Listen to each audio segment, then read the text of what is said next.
Welcome to the Bandwagon Beach podcast. I'm your host, John Gennaro, and joining me today is arguably my favorite person to talk baseball with. Maybe the smartest San Diego Padres fan who currently blogs about the team, although that's probably a small pool.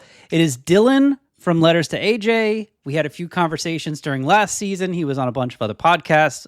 You are the toast of the town, even though you don't live in the town anymore. And I'm so happy that I get to chat with you just a few days, I guess not technically weeks, like a week and a half into Padres spring training before the World Baseball Classic has started.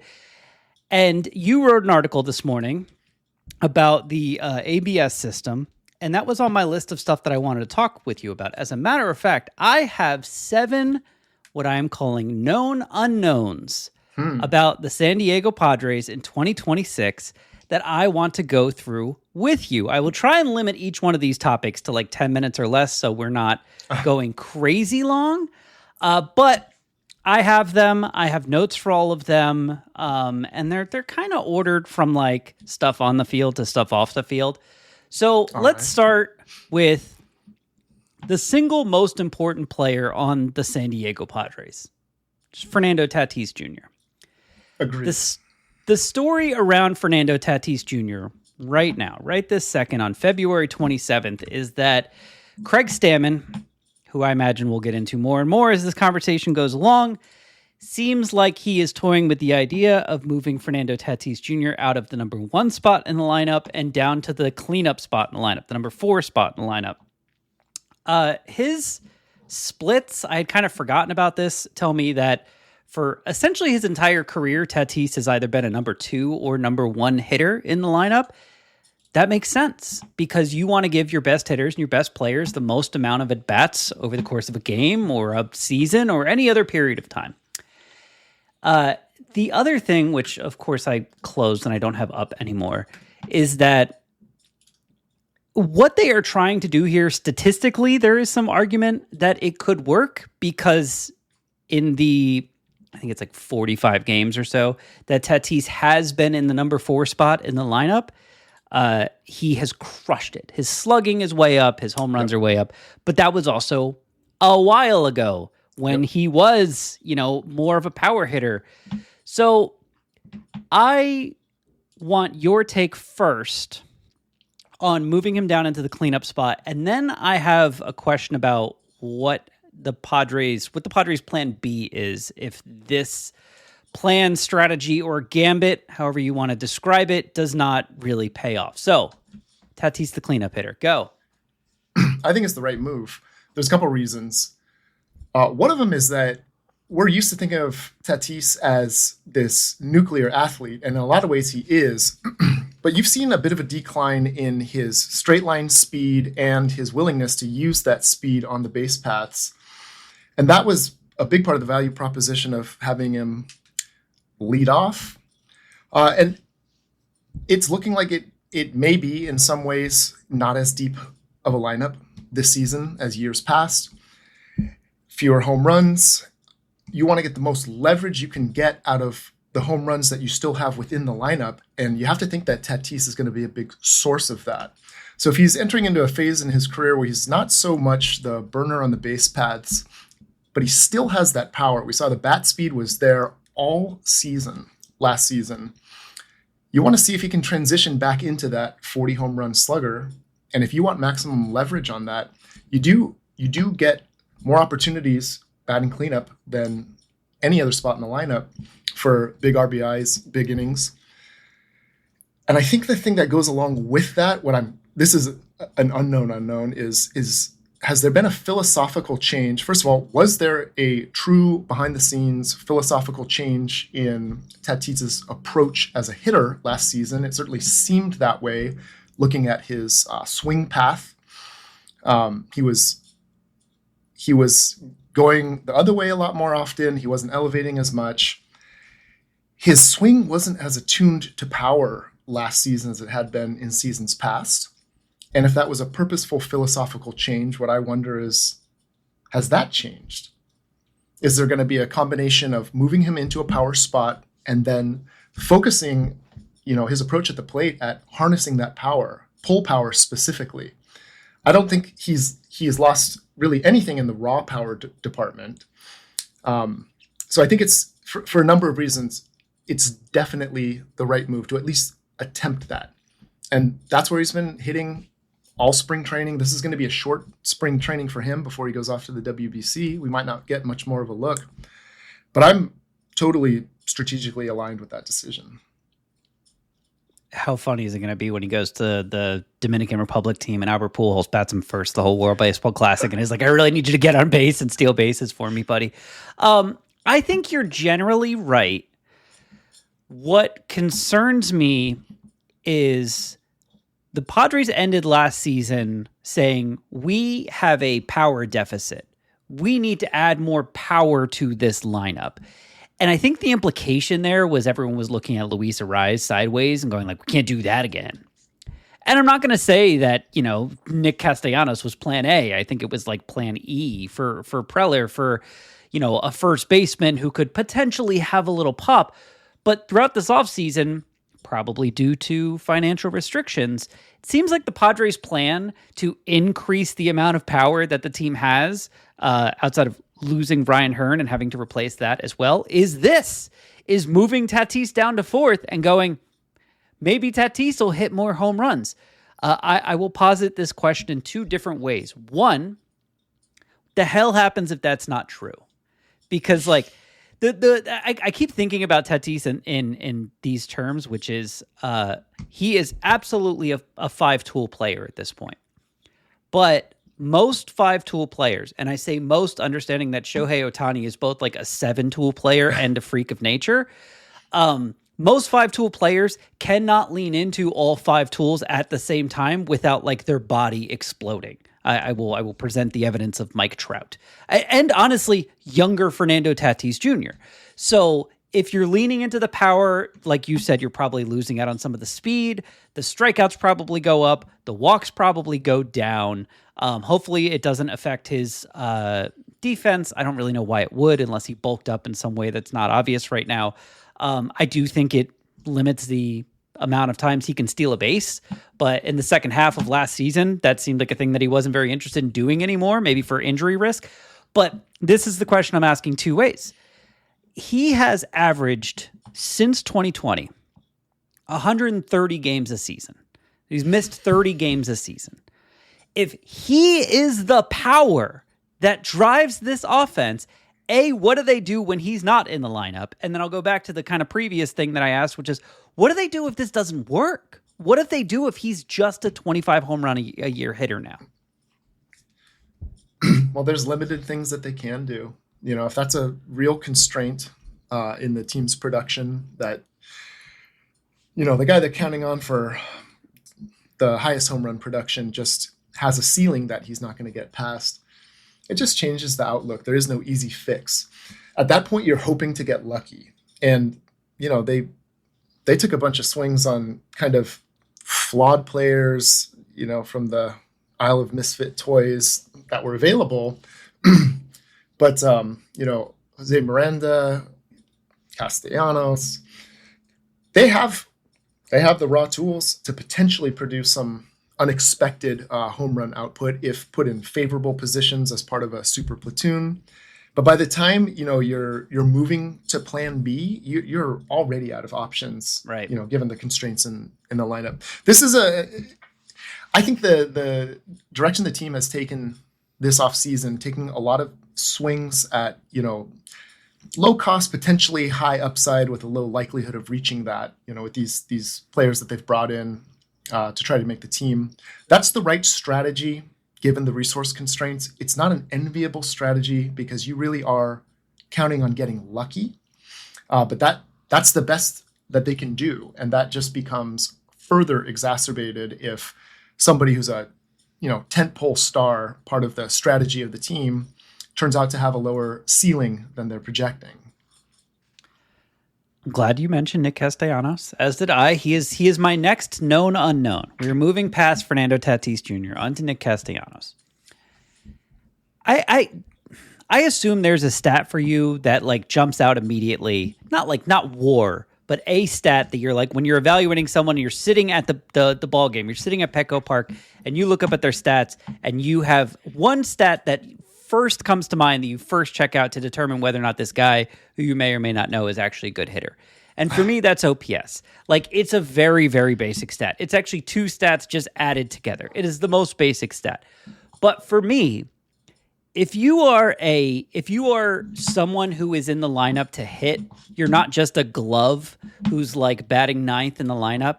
Your OPS should be 800 or higher. To me, if you are below that, I know you're probably not technically a below average hitter, but like in my mind, I'm like, you're here to hit, and you're not really getting on base. You're not really getting big hits, doubles, home runs, etc. Nick Castellanos has not posted an OPS of 800 or higher since 2021.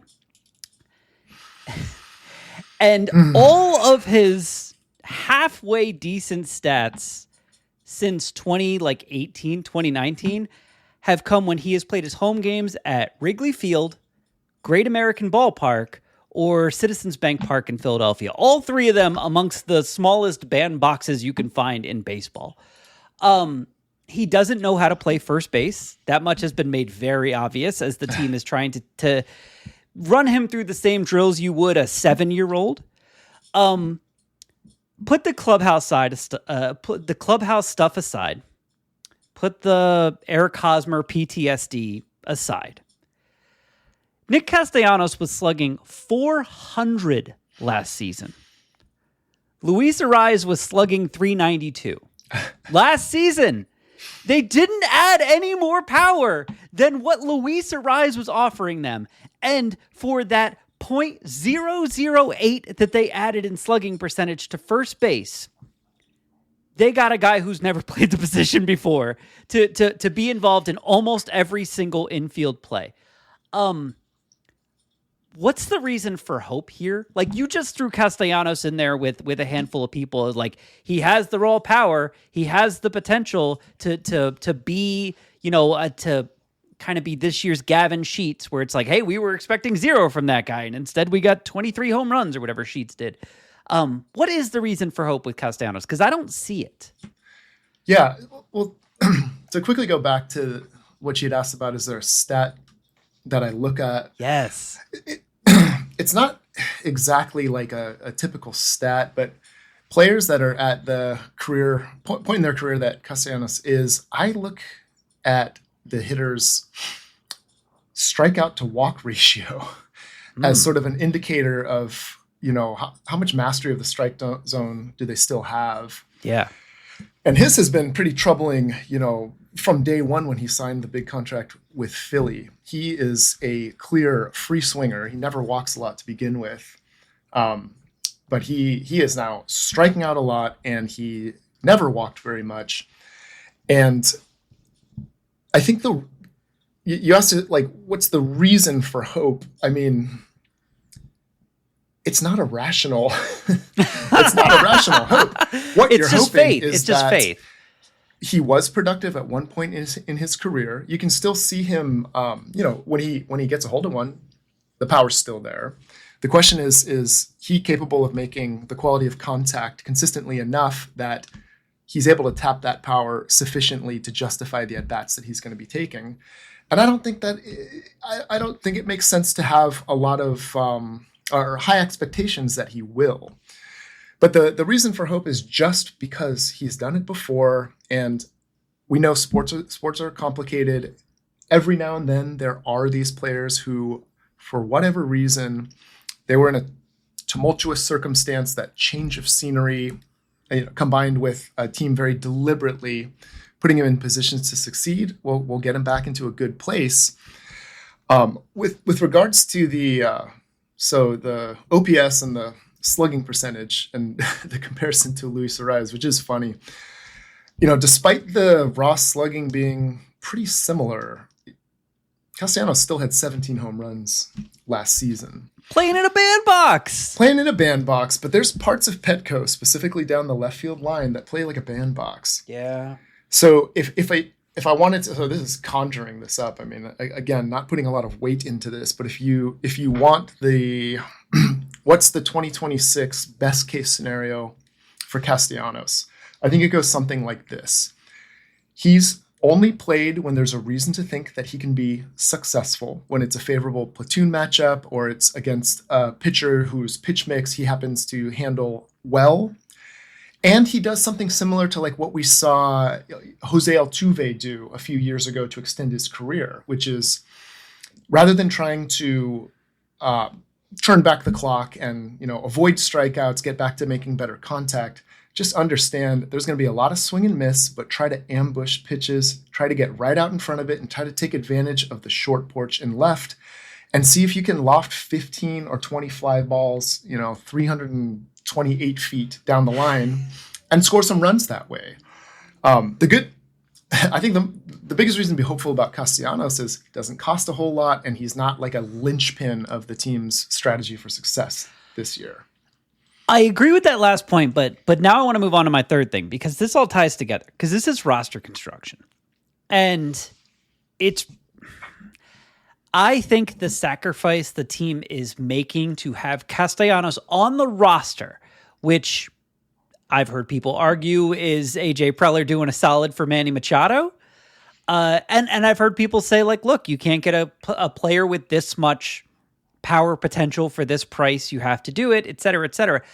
I think the roster sacrifice is at backup catcher because the more I look at this, the more concerned I get. And also I felt hopeful about Campusano's situation in a specific way that I'm less so now. So first, Freddie Fermin. We had a great conversation about Freddie Fermin, you and me, like 6 months ago when the Padres traded for him 8 months ago.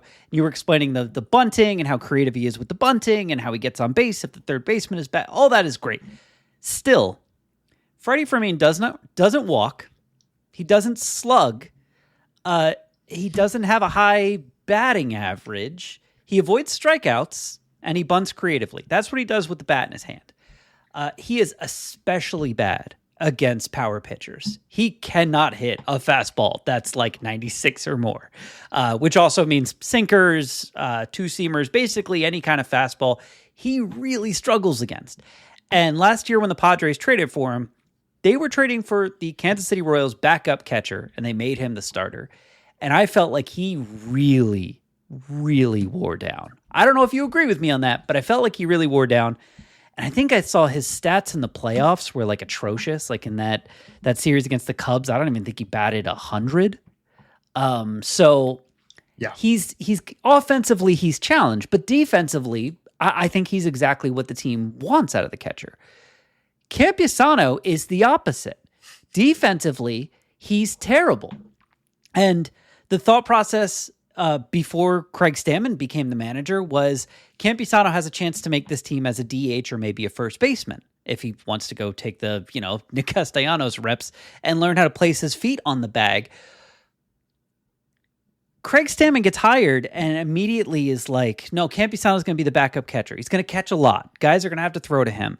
And then a day or two later, Nick Pivetta, to the media, into a microphone, says, I haven't talked to Stammen about this yet, but I really liked the chemistry I was building with Freddie Fermin last year. Freddie's who I want to throw to.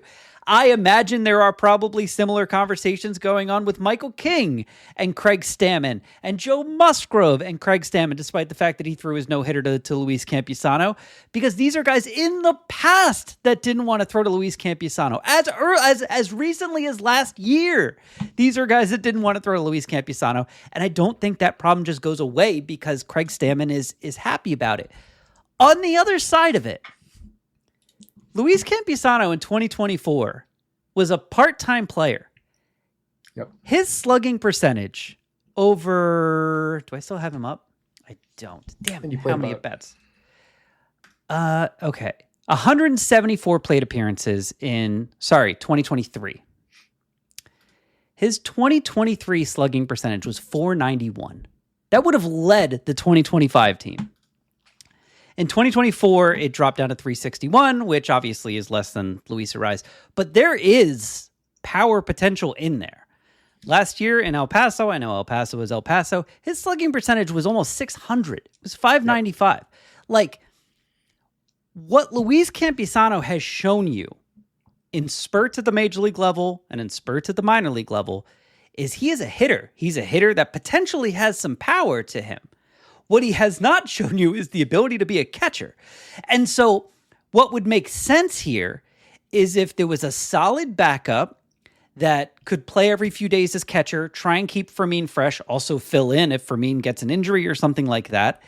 And Campusano could be a bench bat, a second or third option at DH, something like that. And I feel like they were working towards that until this Castellanos thing happened where the Phillies released him and then Machado's kind of like pushing publicly for them to sign him, and then he does, and he's celebrating.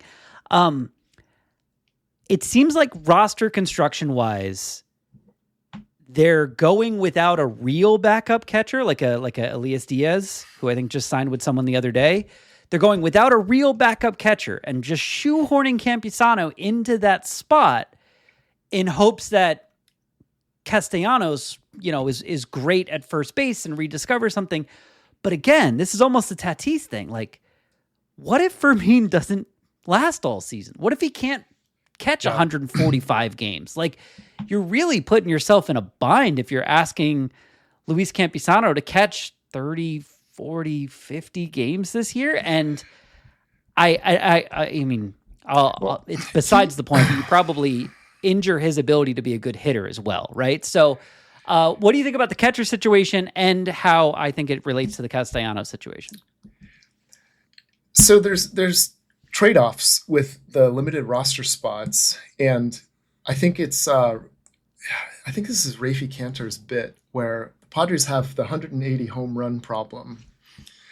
They got to find that from somewhere, and there's no easy roadmap to that. In fact, it doesn't look like that's likely to materialize. But the way that it does is if you take these gambles and they do pay off, and you never want a strategy that's contingent on, getting lucky, getting your 90th percentile outcome. But sometimes you have no other option. And to take a safer, steadier road is actually a riskier path because the ceiling is lowered sufficiently where it doesn't matter if you're incrementally better, you're not good enough. For the Padres to compete, they simply have to get outsized production from what's expected based on the way the roster is constructed. They have to have a journeyman just rediscover it. They have to have someone like Luis Campusano harness this talent that has been tantalizing the organization for 6 years and has never shown up for more than, that 50-game spurt in 2023. But this is my point. But sorry to interrupt. This is my point. Like, if Campusano was going to tap into that talent, I feel like it would be as a bat off the bench, which, like, I know Schilt, hated him and would never use him in that way, but, he profiles to a bat off the bench, but not if he's your only backup catcher. You can't take him off the bench if he's your only backup catcher. That's why I feel like there was a plan that got abandoned at some point. It's possible. So it seems like they still want him to be a major league catcher. And he was, woefully behind in development defensively. But we don't know what, the last year has brought. And he's been getting reps at catcher in spring training. We also, I think, there was a real disservice done, to him and the organization in the way that he was handled last year, where he was on the roster doing nothing for a significant number of games. So didn't get the opportunity to see if he could break through at the major league level. Also, that was not, game level development time, which is precious for a catcher that, that was his age 25 to 26 season. And what is so unique about him is, so you mentioned he had this torrid 2023 where the beginning of 2024, we were excited that he was going to be our catcher. Yeah. And I actually went to spring training that year. My brother and I were sitting on the third base side when we saw him take his first at bats. And we saw this unrecognizable batting stance that almost looked like it was a gag. The samurai stance. That came out of nowhere. That came on the heels of a very successful cup of coffee in 2023. He spent that offseason completely changing every part of his approach at the plate. And that turned into essentially a lost season in 2024, where he was an abysmal hitter. Like you said, he slugged 361 and 300 at bats and just had atrocious contact the entire year. That was a step backwards in development. And 2025 gave him no chance at reconciliation. I think he got 27 total plate appearances. A lot of it was in garbage time. Yep. So he is an unknown. And I don't even know where to put him on the track of a developing prospect at this point, because it's very rare for like mostly a full season at the major league level to essentially be a lost year of development. But in Campusano's case, I think it was, because he had made these ridiculous batting stance changes, which he had to then tear down and redevelop again in 2025. He had massive success at AAA, but El Paso's the moon. You don't know if that's going to translate. And here we are with this. He's 26 years old, so this is going to be like the make or break season for him. But I think it aligns pretty well with the optimal use of resources to take that risk that he may absolutely just flame out, but take that risk, because if he is able to get back on the developmental track that he was on 2 years ago and capture some of that, that is game changing for the outlook of this team. And there are, there are DH backup catcher, splits around the league. You always run that risk of, needing your emergency catcher during the game and losing your DH spot. And that's a very rare scenario. I don't think that would be prohibitive, but I think the Padres are in the position where they have to take risks that you don't want to take, but taking the quote, the safer path, getting, a journeyman real backup catcher that comes at the cost of one more bite at the apple of getting some outsized production from a journeyman that recaptures it for a season. And you need all of these things to reach a sufficient ceiling for the season to be meaningfully competitive. So I think the risk management here really does imply taking big risks, understanding that the bottom could fall out and this could end up being one of those 75 win seasons if it all goes wrong and it is, full on rebuild time. But the intention seems to be to try to compete. And to compete, unfortunately, they have to get pretty lucky with a number of positions on the team, and Campusano is one of them. So I say take the risk. All right, I'm going to jump ahead here to a different topic, and then we're going to come back to do starting pitching, because I do want to talk about starting pitching, because it's a little bit tied to what you were just saying. But you just said something that made me want to jump to this question, and this was under the headline on my notes of bunting. And I wrote down here, I was going to ask if you think the Padres will bunt less under Craig Stammen than they did under Mike Schilt, but there's literally no way for us to know. Better question. Craig Stammen has never managed a baseball game above like the Little League level before, I guess, these spring training games of the last week or so.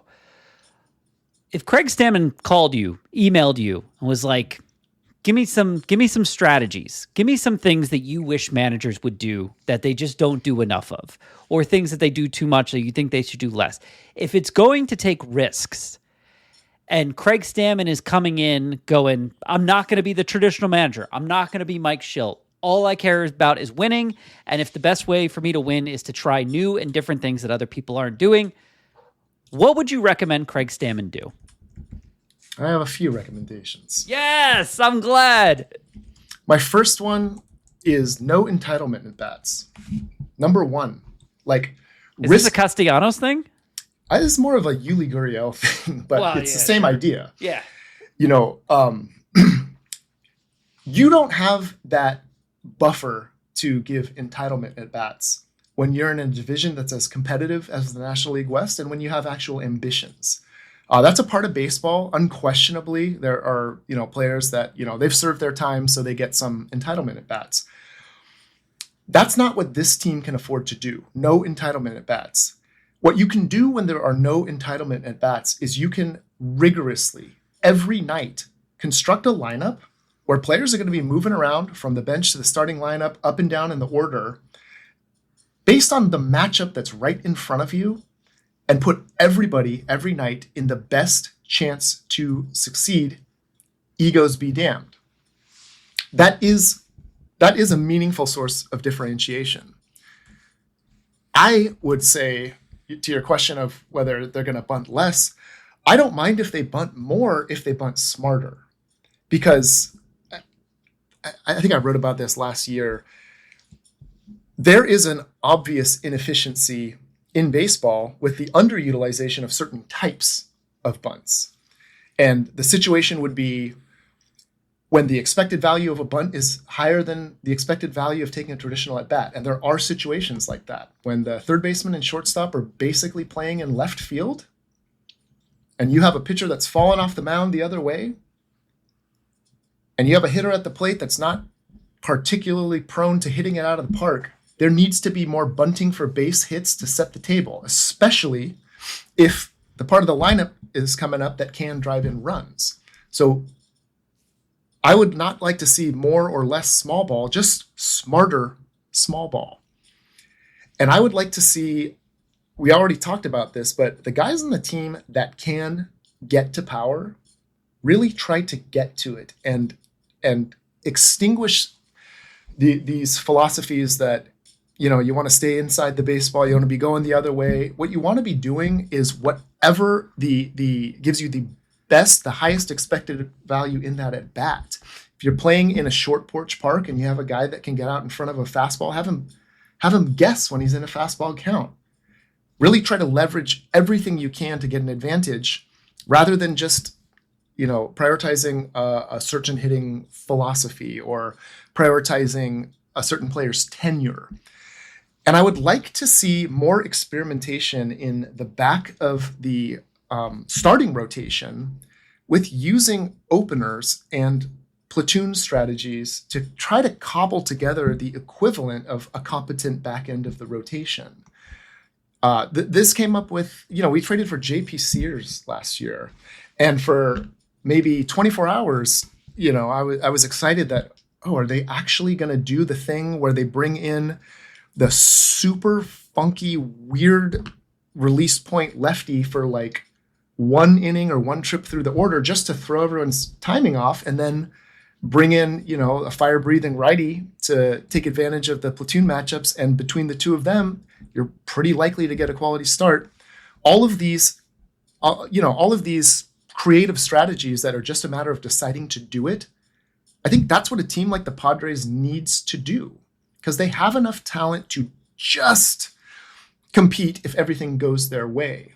But you can leverage that up incrementally by leaning into strategy as fully as possible, using your brain. And to piggyback off that article this morning, it took a few days to publish it because I was kind of shocked by how impactful the ABS challenge system might be, depending on not how good the players are at recognizing missed balls and strikes, but the team recognizing that leverage matters a lot more than the skill of the player recognizing, a ball or a strike. And there's instances in games where even if you think you have a 20-30% chance at getting a call overturned, every player should be instantly going for that and just harvesting little bits of win probability here and there over 162 games and seeing if you can get the team across the finish line using these things that are at your disposal. These are all things you can control. You can decide to do these things.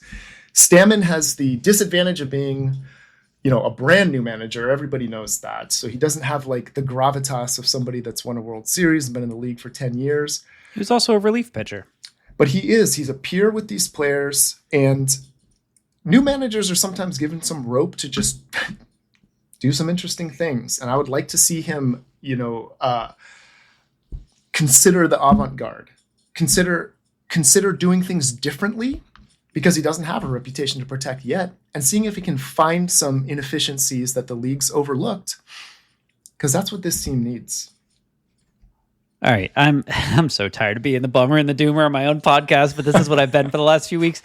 You say that, and I'll go right to my ABS section and my ABS question. Everyone should go read your article. I read it this morning. Like you, I was kind of like, whoa, these pitches can be like, these calls, if you get them overturned, can be like, hugely important to an individual baseball game, which could be hugely important to an individual season.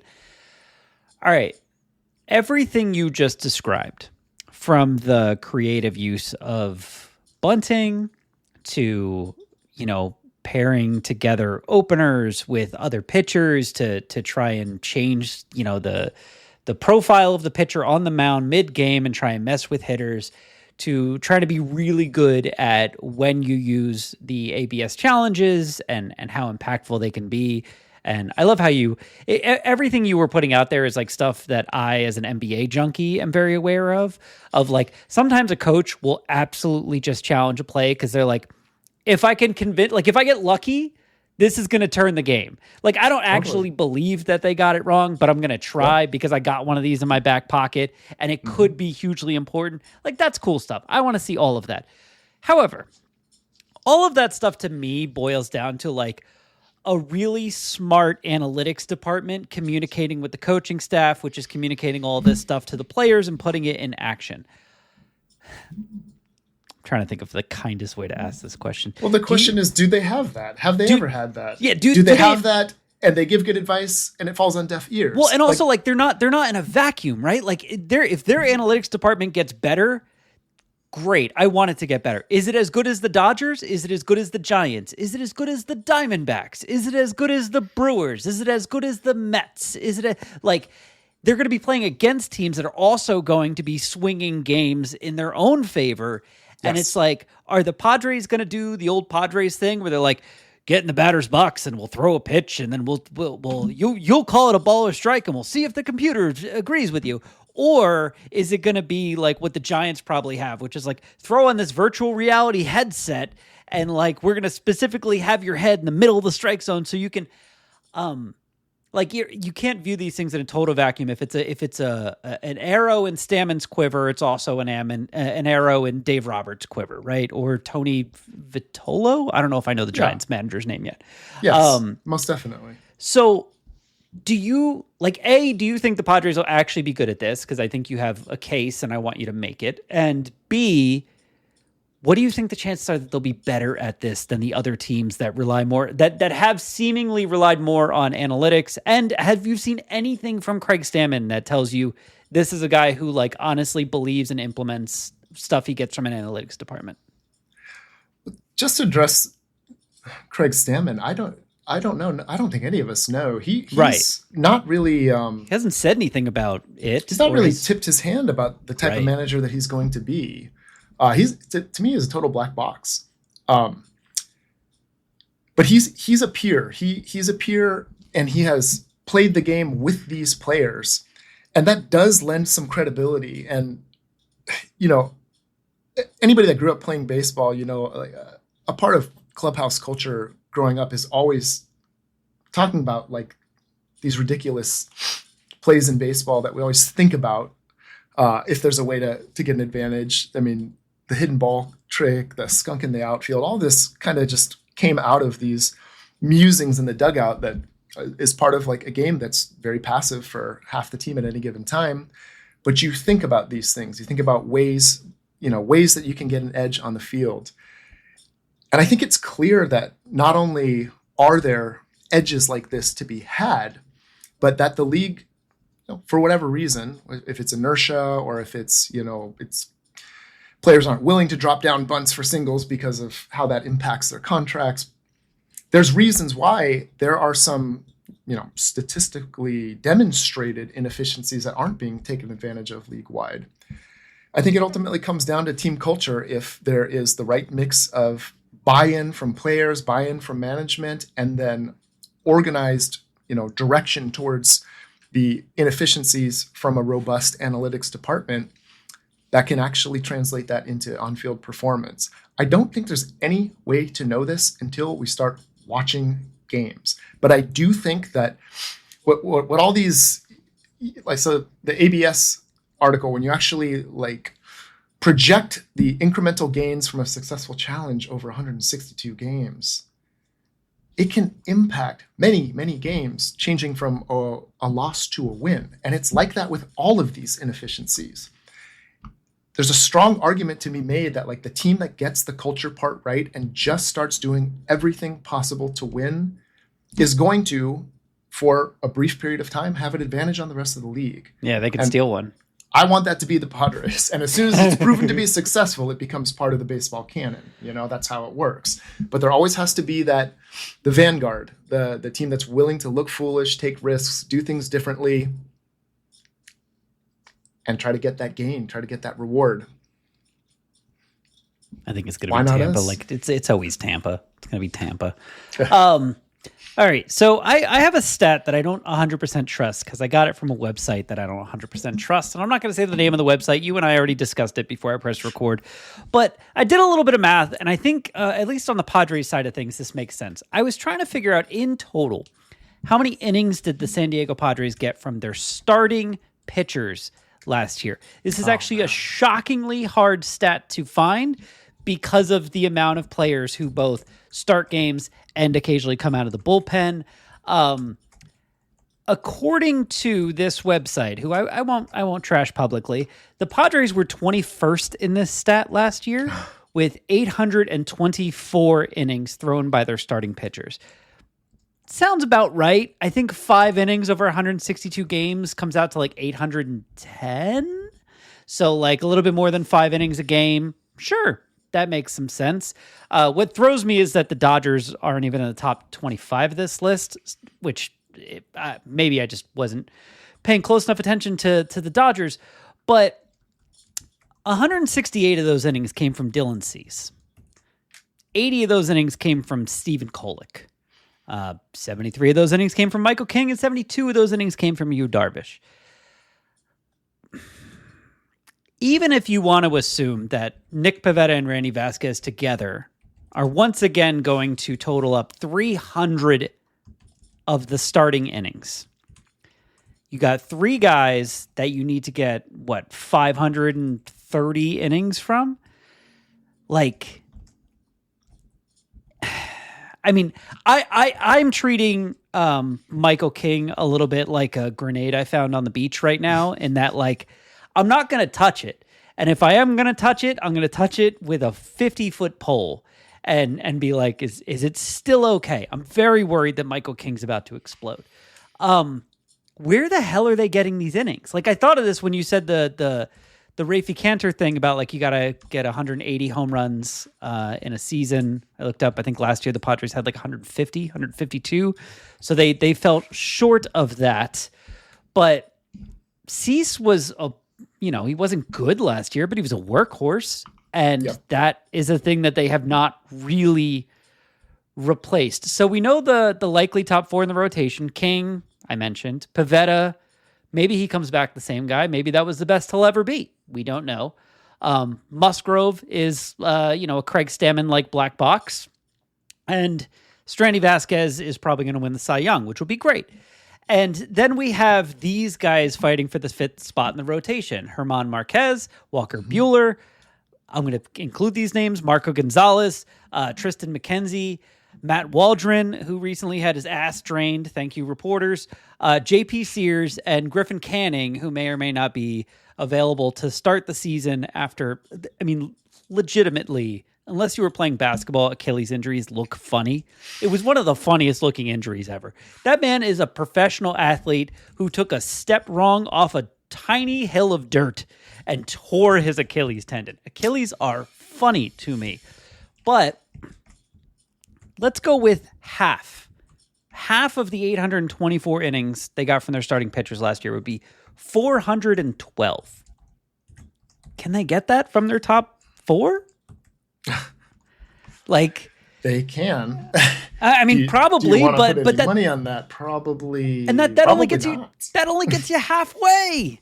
So I am concerned about the amount of innings that the starting pitchers are going to need to throw, and I'm concerned because I think what this means is come June, July, and God forbid August, we're going to be seeing J.P. Sears starts. We're going to be seeing Matt Waldron starts. We're going to be seeing Herman Marquez and his 7 ERA starting games.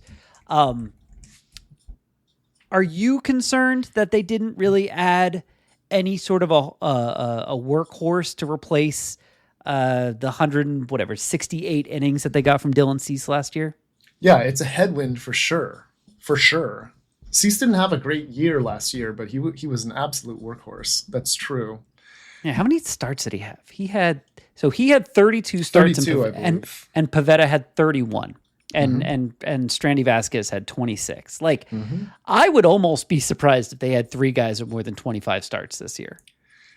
Yeah, well, what you're hoping for, again, you're stuck in this unenviable position of having to hope for things that might not be the most likely, but also not out of the question. But if this doesn't happen, then the season's in real trouble. But you're hoping that King and Pivetta have it, meaning they're effective and they can make starts.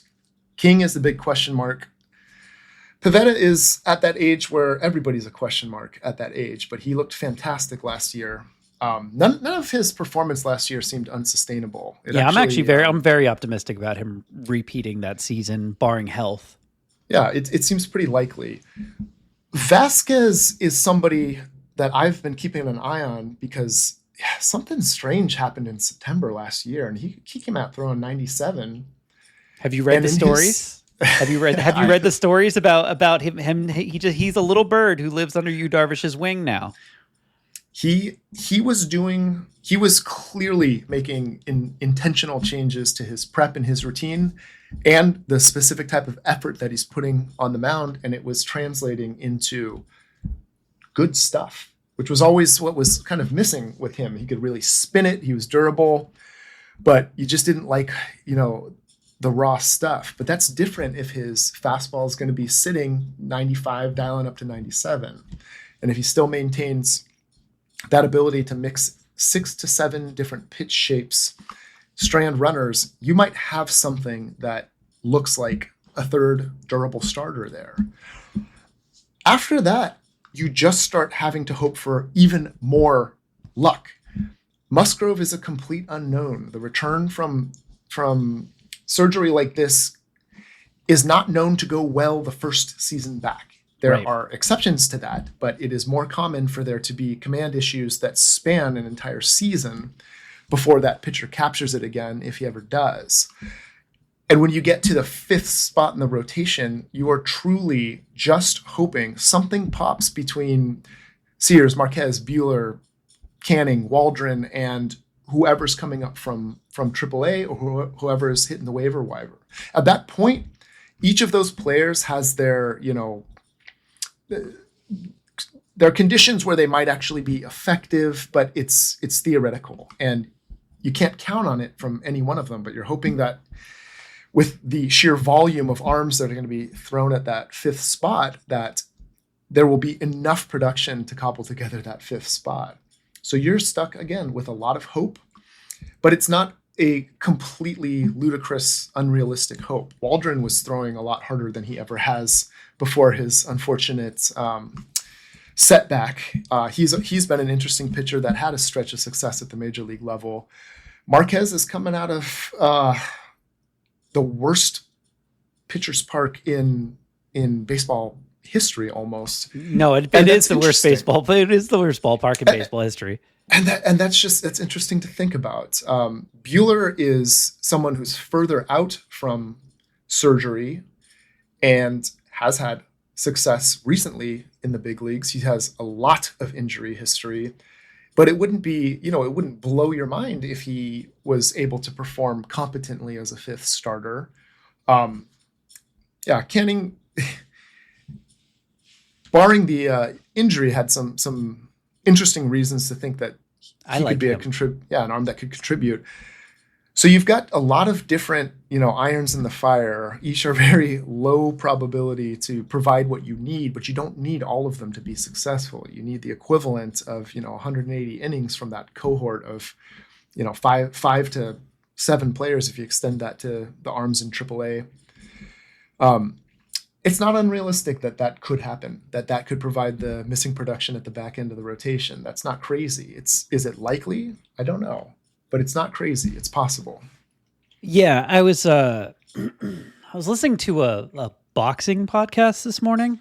Don't ask why. Doesn't matter why. And they were talking about like the actual definition of a puncher's chance, which I love when you get into like, let's break down this thing that everyone says and talk about what it actually means. And like what a puncher's chance means is there's two boxers, they're heading into a fight. One is clearly better than the other one. Technically has more skill, all of that. Also, if you can put one on his chin or his rib with enough strength behind it, the whole dynamic of the fight changes, right? So the Padres have a puncher's chance in that the chances of them actually being better than they were last year, which was not good enough to win a playoff game, is almost nil. But if Fernando Tatis Jr. hits 45 home runs this year, that is a right hand to the chin, right? Of other teams in the NL. I'm not going to specifically say the Dodgers. Go ahead. So that's it. Why don't we do this? Let's just go through I've been keeping this list all off season of best case scenario. So to be very clear, not likely. Sure. But just think about if things go well, what you would need in order for this team to be as competitive as they want to be is maybe not all of these things, but this would be the best case scenario. Xander stays productive. Merrill matures. Manny still has it. Tatis, like you just said, goes nuclear. Sheets proves that last year's production wasn't a fluke. Cronenworth still has it. Campusano and Fermin combined to hold down catcher. And then you need some luck with the extra at-bats at left field, first base, DH. You need the journeyman to pop. Then you need King and Pivetta to have it. You need Vasquez to step up. And then between Musgrove's resurrection and the cohort of Sears, Marquez, Buehler, Canning, Waldron, the triple A's, you need a fourth and fifth starter's workload to come from that. And then with the relief pitchers, you need to see something from Jason Adam, and you need some of these AAA demons to step up at the major league level. Each of those things could happen. Most of those things are not the most likely thing to happen, but none of them are totally crazy. If you get a lot of that going right, that's a very good team. That's a team that's going to make the playoffs. Is that the most likely outcome? I would not bet money on it, but I wouldn't be shocked if enough things went right that this is a more competitive team than I believe it was, what was the win projection from the national media, was around like 80 to 82 wins or something like that. For this offseason, for this upcoming season? Yeah. It's like 80 to 82. Yeah, around 500. So the likelihood that they're a few games better than that, on the cusp of making the playoffs, I don't think that that's super unlikely at all. And I think if there's a best case scenario, there's a 90-win team here. But it is absolutely, to some degree, just a matter of chance, a matter of luck. Say the words. It's worth watching the games. No, say the words. There's 3 words. You got to say the words. Keep the faith. When you can't control an outcome, you just have to hope and believe that it can happen. That's what faith is. That's what you have to do. This is the most keep the faith season it is. I think the Padres have ever had. And that leads me to my final known unknown. Number 7 on my list. It is the thing that could change everything you just said. It is a new owner of the San Diego Padres. I swear to God, I read AC and Dennis Lin's write-ups this morning, and I swear to God I saw one of them that was like, this could be done by the end of March. And I'm like, that's a month from now. We could have new owners of the San Diego Padres a month from now. Now, take all of this reporting with giant grains of salt, because a lot of it is coming from the Padres, who are trying to goose the price while also saying, hey, we heard that it might end up being the largest sale in the history of professional sports. Take all of it with a grain of salt. But it could change everything. It could literally change everything about the San Diego Padres outside of where the team plays their home games, if you want to take John Seidler at his word. And there are reportedly 5 bids. We know who probably 4 of them are, the principals behind 4 of them. But here's the thing. Peter Seidler bought a team when he was so sick with cancer that he couldn't do anything about it for a few years. And B, he bought a bad team that was really bad. And they had to dig out of a giant hole that they had been put in by John Moores and Jeffrey Morad.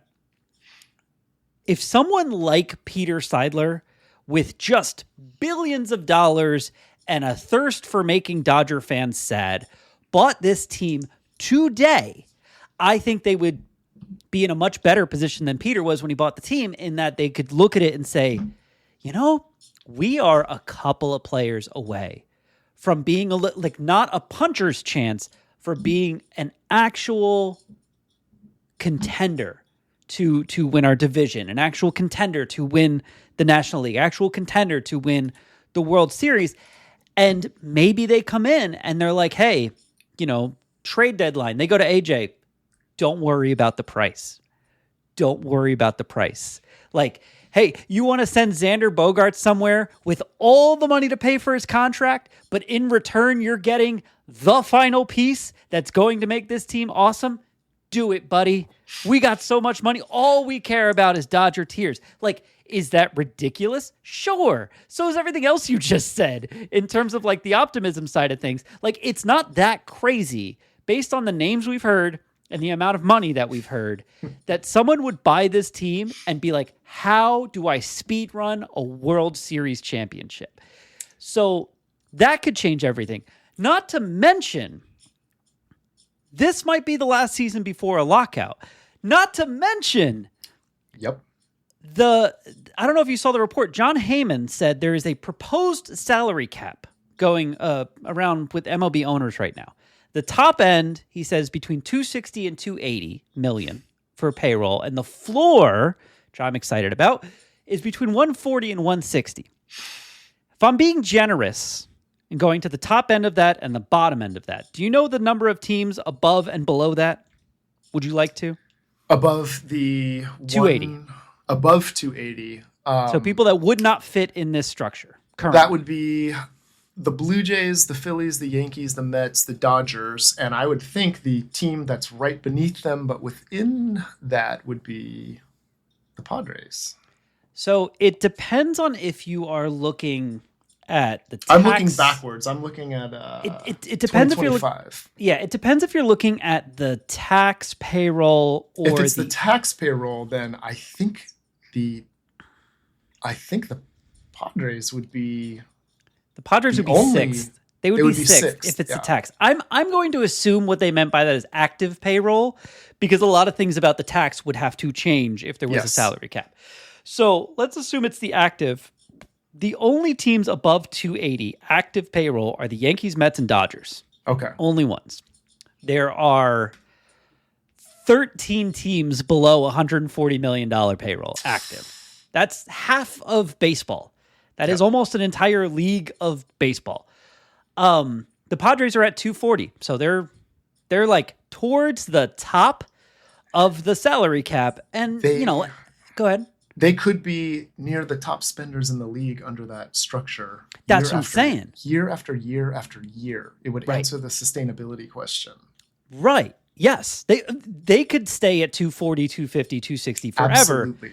And I imagine, like with other sports with salary caps, they would become one of those teams where there's every year, either you're at the cap or your fans are pissed. Why are you not spending money? There is more money to spend, et cetera, et cetera.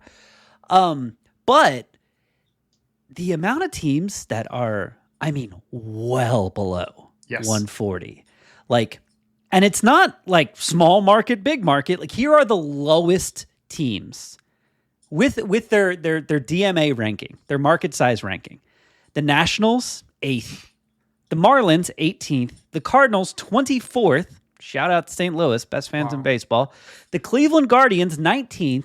The White Sox, with the number 3 market, have the 5th lowest payroll. The Padres, by active payroll, are 6th. They are the number 30 market DMA in the United States. So we're leaving out Toronto here, I suppose. So this is not a small market, big market thing. This is literally just teams willing to spend and teams not willing to spend. Mm-hmm. I imagine this proposal that John Heyman is talking about is going to have a very hard time getting through all the owners because the owners don't want to spend that money. Let's assume it did, though, for a second, that they were like, yes, we'll take the floor so that we can have the ceiling because we're so worried about the ceiling and the out of control spending and the Dodgers and we want parity, et cetera, et cetera. Sure, we'll sign up for this. That is so much competition for the Padres that they do not have now in terms of signing free agents or trading for players. Like just from building a roster with talent on it, that adds so much more competition the Padres don't have right now. It becomes much, much, much, much harder for them to have a talent advantage over the other teams in the league than it is right now. So assume someone did buy the team in the next month. Assume they knew that what was coming was probably a lockout followed by this salary cap structure or something like it. Wouldn't it behoove them to make some ridiculous moves right now? Like either at the trade deadline or before it, there's a disgruntled player. He's making billions of dollars and the AJ Preller slides in with a blank check. Like there is it's just as ridiculous as being like, well, maybe all the pitchers and all the hitters will stay healthy all year. Like it's me and Craig used to do, I think Padres Hot Tub still does every year, the optimism episode and the pessimism episode going into a season of like, this is how I feel if everything goes right. And this is how everything could possibly go wrong and how bad it could get, right? Just like setting up the range. This is right in line with the optimism episode, which is a white knight comes riding in on his horse, throwing dollars everywhere and going, win me a World Series this year. Would it be possible? None of this is possible. We're daydreaming. But it is the largest known unknown, which is there's a chance before the trade deadline there is a different owner signing the checks. Yeah. Well, there was a time where the front office mantra was, I think, like starts with a 4. And then it started with a 3. And if at that time you had said there would be a magnanimous, Peter Seidler type who would take over the Padres and transform them this way in our lifetimes, that was an equally absurd proposition. Oh, I told people to stop dreaming about it. I was like, will you stop with an owner's going to come in here and spend money? Pipe dream. That was impossible. That's not something that is going to happen in our lifetimes or anyone's lifetimes with this. That does not happen. And we lived through that. Which doesn't mean, lightning can strike twice, but it does mean that there is proof that these types of things can happen. Can I ask you a question that my brother and I were discussing at way too great of length last night? Not limiting yourself just to the billionaire owners whose names have been mentioned as potentially vying for the Padres stake.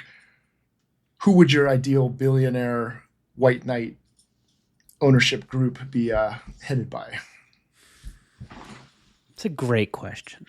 And maybe I'll give you some of the things that we felt were helpful when we were discussing this. Is the hope is that you get the scenario you were just discussing. Now, that's not normal billionaire behavior. There's a certain amount of, fiscal responsibility that usually precedes becoming a billionaire, and that's not being a spendthrift for the, what did you say, the 30th market size? Right. In America, yes.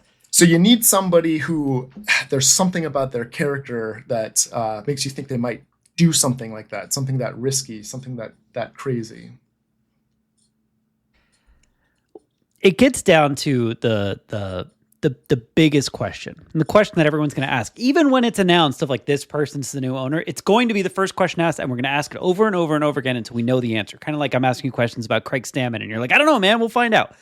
And the question is, do you want an owner who's really involved and really wants to win and thinks they know a lot about baseball? Or do you want an owner who really wants to win, really wants to build the Padres into a championship team for some reason, is more than willing to put their money where their mouth is, and will get out of the way of any sort of baseball decisions, right? Because on one hand, I can be like, hey, Mark Cuban, right? Mark Cuban would be great because Mark Cuban would really, really care about putting a winning product on the team and on the field and trying to win a championship with them. He absolutely would. He also probably would think he knows more about baseball than he does. And that could be a problem. We've seen that problem too with the Xander Bogaerts contract and the Manny Machado extension. Like in some ways, Peter got in AJ's way, right? I think I would rather the other one. I think I would rather. So that's the angel on your shoulder, but you're saying you want to walk the left-hand path. I think I would rather an owner like Mohammed Mansour is the principal owner of San Diego Football Club, right? And every top of the line facilities, everyone gets paid. The people who should get extended at the dollar amount that they want. And he's like, I'm more than willing to sign the checks. Just keep putting a winning product on the field. If you're a good coach, I'm going to sign you to a long contract. If you're a good GM, I'm going to sign you to a long contract. If you're a good player, I'm going to sign you to a long contract. I'm not going to pinch pennies. I'm not going to worry. I'm just going to trust what my soccer people tell me. And I would be good with someone like that. What's funny is like you said that the first thing that popped in my head is I was like, Taylor Swift and Travis Kelce would be fun. But now you're thinking. Now I'm just being goofy, right? But I'm trying to think of who is a billionaire that would raise the profile of the team, be willing to spend money on the team. Bring about a Manchester City type turnaround, long-term success. Yeah, just someone who's I don't know anything about baseball, but I like going to the games and I like it better when they win. So you tell me where to put the money, right? But there's a lot of people who I'm sure are listening. They're like, I don't want AJ Preller having a blank check again. Look what he did with this team. So I don't know. I haven't thought about it. You stumbled on the right dichotomy. The first question is, do you want that type of long-term, professional stewardship organization that grows in prestige and effectiveness? Or no, wait, I have an answer. No, I have an answer. Sugar rush. No, because this is the better way of saying this. I would rather, and this is almost impossible with the numbers we're talking about, I would rather the owners be real people and not here's a partnership group of 37 people and half of them are anonymous and a few of them are private equity folk. And they're all coming to the table every so often going how much has my investment risen? What do you mean a cash call? I grew up on sports where the businesses were kind of family owned. And I feel like the Seidlers selling and having this law firm manage it and everything feels like this is going to be our entry point where the Padres just become owned by a private equity company. That's the profits are what matter more than the wins. And that's what I don't want. So if I can get a real human being, just a really rich, real human being, I would take Mark Cuban. But as long as it's not a collective of people that are coming in with the idea that they want a percentage of the profits, I just want people who are I know it's not that Peter didn't care about the money. It's that Peter understood that if he put money in, the value of the whole thing would go up a lot. And it's very simple. He's a visionary. Right, but not enough owners view it that way. Artie Moreno this week was we've looked into it and the fans don't actually care if we win. They'll still show up. All they care about is whether or not there's baseball on the field. They want to see star players. It's no, dude. If I was an Angels fan, I would slice that man the tires on his car. That's some motivated reasoning. Yeah, and it's I would like to have an owner who is a real person. I don't want it to be a conglomeration of a bunch of different people that all have their hand out. Is that I think that's the better answer. I think that's a good answer. I will say I think the product on field has been so good for a number of years. I think what Eric Grupner's done in the organization and AJ Preller has done managing baseball operations has put a really compelling product on the field year after year after year, and a great in-person experience.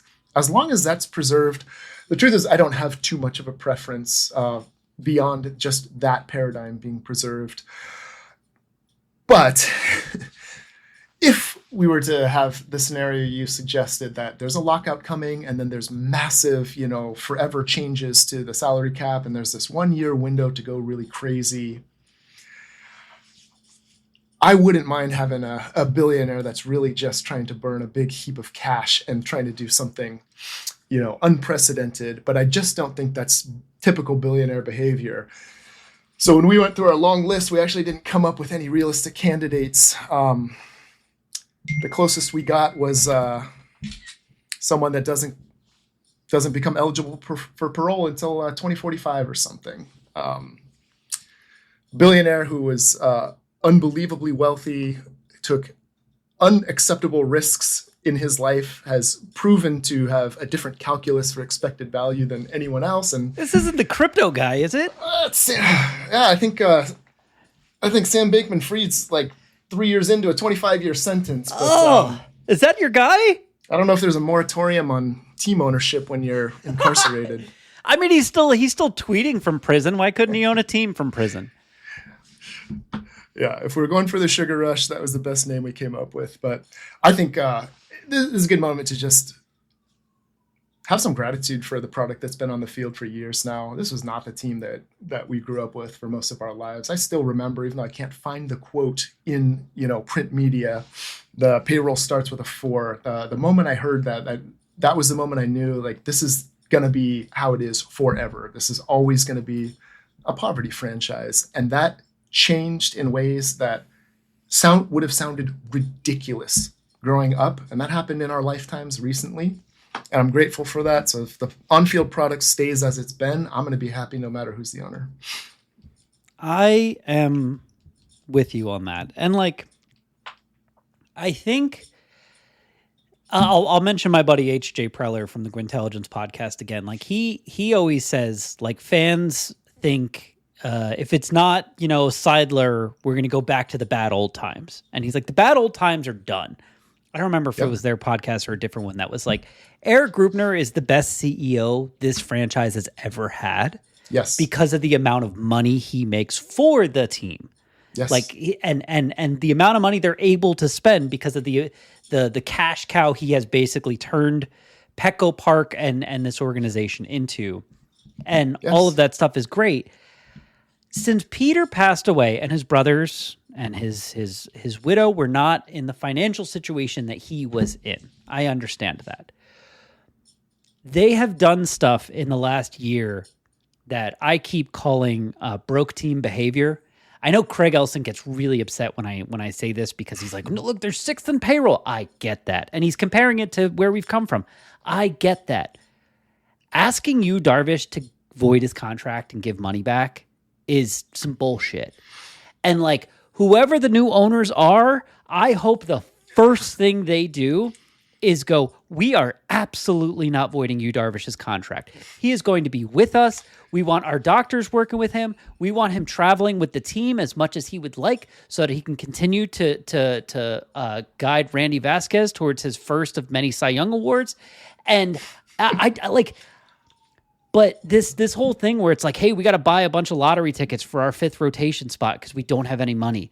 We need to prey upon the Phillies, failures as an organization, or at least their chaos with Nick Castellanos to be like, hey guys, we got an affordable first baseman who hit home runs 5 years ago. Like, and he doesn't even play the position. Like, all of this shit is such broke team behavior. I just want someone to come in and tell AJ, like, it's okay to spend money on a first baseman, and call back Darvish and tell him we don't want his money. We are like, AJ and Peter Seidler used to say that they wanted this to be a first-class baseball organization, or best in class baseball organization. What they are doing now and what they've done for the last year is not that. I don't care that the payroll is in the top 6. I don't care that the ballpark is fantastic. When you are saying, like, literally we don't have any money to play starting players on the team, that to me is some broke team behavior shit. And the Darvish thing just rankles me. Like, it really bothers me. So whoever it is, I think, like, right away they can get the fans on their side by being like, hey, this shit that they said they wanted to do over the last like few months, nah, we're not doing that. As a matter of fact, AJ, make some calls. Anyone have a good first baseman that they would be want to trade for us? We have money now. Like, that's all I want. I want the broke team behavior shit to stop, because I do think when they're doing it while being like, we need to honor Peter's legacy, like, Peter would hate this shit. He would hate it. So that's all I want. I want the end of that. And it's no one's fault. Like, it's not Peter's fault that he died. It's not his brother's fault that they don't have his money. It's not Shield's fault that she's not in a position to do anything about it. It's just a bad situation. But I would like for it to get better. And the only way out of it is new owners that are cool with burning cash, I think. I do think it's going to get better. There's a really good on-field product. There's a really locked-in fan base. You know, nobody captures 100% of the market that they're in, you know, and market size doesn't have to be limiting when you can still get a virtuous cycle of enough of a fan base that is engaged enough and is monetizing enough for operations to continue to grow. And that was always part of Peter's vision also. He did want the organization to be sustainable, which means being financially viable. And he has some very good people that are carrying on his legacy and trying to create a permanency in this quality of franchise. The Padres being, you know, as you mentioned, a first-class, best-in-class franchise. That dream's not dead. And I do think there's going to be a change in ownership, probably soon. It wouldn't bother me a bit if we never really got to know the new owners, because that would mean that operations are continuing as they have. And I've been, for all the tumult, there's always sources of dissatisfaction. But this has been a franchise for years now that I wouldn't even have recognized growing up. And I'm optimistic that it's going to stay that way. I'm excited about the future. I am too. One more thing to add that new owners could do. They don't need to do it right now. They can wait till the season or whatever. But if we get to June, July, and this team's pretty good and there's new owners in there, I would see what I could do about getting Adrian Morahone and/or Jason Adam and/or Ramon Laureano to sign contract extensions with the team. And I might consider doing the same thing with Nick Pivetta and just ripping up his contract and being like, look, I know you're going to opt out at the end of this year. Let's sign you to like a new 3-year deal or whatever. We'll rip up this old one. Because those are ticking time bombs that, like, I'm sure Preller doesn't want to lose those guys and get nothing. Right. And I know in baseball, he'll get a compensatory draft pick or whatever, depending on about how much money they get on the market. But this offseason where the Padres had good players like Ryan O'Hearn, and say what you will about Luis Ariz, he's a good baseball player, and Dylan Cease, and these guys were like, hey, we hit the free agent market, and the Padres were like, see ya. Like, that brought up some PTSD stuff for me, and I was like we're not yet to the point where they're like, hey, we got to trade this guy because we can't afford to bring, but it's getting closer, and so I would, if the new owners show up before the trade deadline, I'd recommend maybe some of those names. They, tell the team like, hey, Adrian Morehone's not going anywhere, and maybe that gives Preller flexibility to shop around Mason Miller if he wants, see if he can turn him into a giant package and replenish the farm system. Like, who knows? But there's if John Seidler is still the chairman of the Padres come October, November. Jason Adams gone, Ramon Laureano's gone, Adrian Morehone's gone, and like Nick Pivetta's gone, and Michael King might be gone too. And it's like, then it's time for Preller to cook. Yeah. Yeah. Well, if he's got enough money to do so. Anyway, I've taken up enough of your time. This has been wonderful. Thank you so much. I can't wait until the next time you can come on and we can chat more about Padres baseball. Maybe the World Baseball Classic will be done by then. Maybe it'll be closer to opening day, and we'll have a little bit better idea of what to expect in the coming season. But we'll see. Well, anything else you want to say or plug on your way out?